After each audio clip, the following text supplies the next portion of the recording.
او یو بدعت نه دی په دې او داس کې دنه یو بل بدعت راایستري مقلدینو مسح الرقبه وته وي د سټ مسح او دا شین بدعت دی زمونږ د اکثر پنځپیریان چې هر ټیم د بدعت د رد ټیکداري غسته را ډیر پنځپیریان زو وینم د سټ مسح کوي مله کدا څه په شین بدعت اخته د سټ مسح د الله د نبی نه پیس یو صحیح حدیث نه ثابت د سټ مسح د هیڅ یو صحابي نه په کار سند نه ثابت څوک چې هم د سټ مسح کوي د په ضعیف حدیثونو عمل کوي او د الله نبی ته د حدیثونو عمل نسبت کول د بدعت دی د صحیح طریقه نه ده فتاوا کبرا کې ابن تیمیه ویلي دي صفا وای ما د دې سندونو ټولو قتل و انصاف دال چې د سټ مسح او د چردم پټین کې نه ثابت او جمهور په دې وجه دي ته مستحب چرته نه وي څومره ائمه د دین وګوري مسح الرقبه تاګي مستحب نه وي ابن القیم په زاد المعاد کې په دې وګد بحث کوي اخر کې خلاصتن وي چې بس یو حدیثم د سټ په مسح کې نه ثابت المنار المنیف کی دا روایت راغستی دی ابن القیم چې د سټ مسح ته خلق ثابت دی او هر حدیث باره کې اکثر وای دا حدیث باطل دی او د سټ مسح د الله د نبینا او د صحابو نه په داس چردام کې نه ثابت نووي سے ورته بالکل بدعت وای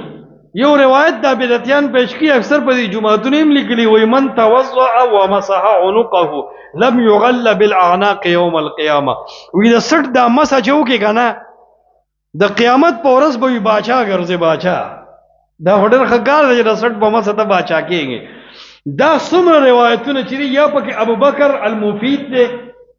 یا پدې کې محمد ابن عمرو ابن ابي عبید دی یا پدې کې چې کوم دی حسین ابن علوان دی یا خالد واسطی دی عمرو ابن خالد القرشی دی دا څومره راویان چې د مسح الرقبه پر روایتونو کې دي دا کذاب دي منکر الحدیث دي واضع الحدیث دي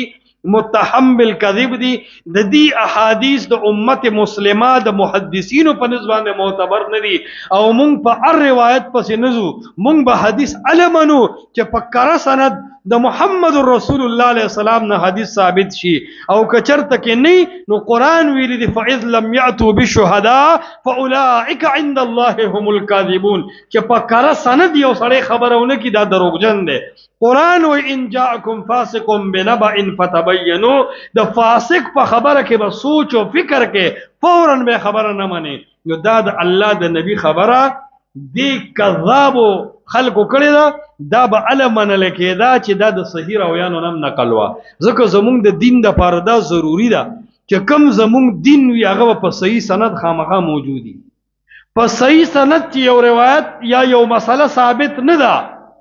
پوه شه چې دا زمونږ دین نه دی کني د الله د دین با د قیامت په موقع د قیامت په ورځ چې آخري امتی موجودي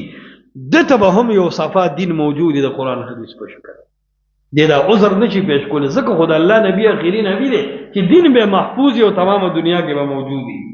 ما عرض دا کو کله کله وی ویر ډاکټرانو په دې ډېر غټ ریسرچ کړل چې د 60 مسا کې بلډ پریشر نه او جرمنی کې په ډېرې غټې تجربه وشوي ډاکټران سپر شوي دي نو اوس د خپل نمبر جوړولو لپاره یو پلاستیکي شي ته سنت وي او بیا پاغي باندې ریسرچ کوي او بیا ول ډېرې خبرې یره زمونږ د مقلدین خو چې دي خو د سټ په مسو لګه د تورو د سټونو واله ټول د بلډ پریشر مریضان دي نسوار چې مو چې ټونډه لګه وړه جوړي اوس را باندې خنه راځي نو د دې خو ټول بلډ پریشر ده د سټ مسو وکړه بلډ پریشر سمي دا سي د خلکو د دوکه کولو خبرې دي بس زمونږ یو صفا دین دی ترکتکم فی ملت بیضاء لیلها کنهارها صفا دین دی د 60 مسه کې محمد رسول الله کړی دا نه دا کړی جی صحابه کرامو کړی دا نه دا کړی نو ګوره یا خو قران دلیل دی یا حدیث د رسول الله علیه السلام دلیل دی یا قول د صحابي حجت دی دا یاد ساته قول د صحابي حجت دی بل اتفاق خو مشروط علماء بکوی صحابی قول حجت دے بل اتفاق خو مشروط به شرائط دے چې چته د مرفوع مقابل بنی داغي مقابل به صحابی عمل نه دا بل د ذاتی اجتهاد نه نو په دې غنو شرایطو نه بعد د صحابی قول حجت دے ګور یاد ساته نو دین چې په دې کې نه ثابت نو دا د 60 مسره کم زین دین شو او مونږه حدیث یو الحمدلله زمون دین چې ده کنه تللی دین دی کم دکاندار چې په طول باندې سودا خرڅي نه د دکاندار توانې کیږي او نه د گاهک دوکه کیږي او د کم کلی دکاندار چې سکیل او تله وغورځوله نو د مقتدی به کله سټ کې والی کیږي گاهک کله به د دکاندار تاوانې کیږي د احناف او د مولانو لوی مرض دا دی چې د دکانونو نه د عالمانو تله ورزولې ده او د مقتدیانو لوی نقصان دا دی چې کم دکان کې تله نشته نو هغې ته یې وړې ده د قرآن او سنت مسله نو په تو کې والا بوجه ډکه کړې ده چې هر څه پکې راغلي دي فقه پکې ده حاشیه پکې دي شعرونه پکې دي د جمجا باچا کیسه پکې ده د مشکات حاشیه پکې ده ازې بزې ویل د قرآن او د حدیث په یو آیت باندې ګنډلې ده په سټ کړې ده والا چې کور ته راوړې ده هغې کې هر شی شته دا د ځنګل خشاک دی نه مونږ وایو وزینو بالقسطاس المستقیم په مضبوطه تله باندې مونږ تول کو وروره عمل په قرآن کې ګورو په حدیث د رسول الله علیه السلام کې ګورو او په زمانه د صحابه او د خیر القرون کې ګورو چې دې کې نه نو مونږ ورته کم از کم دین ورته نه وایو فرض واجب سنت مستحب درجه ولا نه ورکو کو دنیوي شی وایو دا امور انتظامیه دي او که دیني څوک ګڼي مونږ وایو دا بدعت ته کټاس دې کې خبره بیا پاتې نشته بلا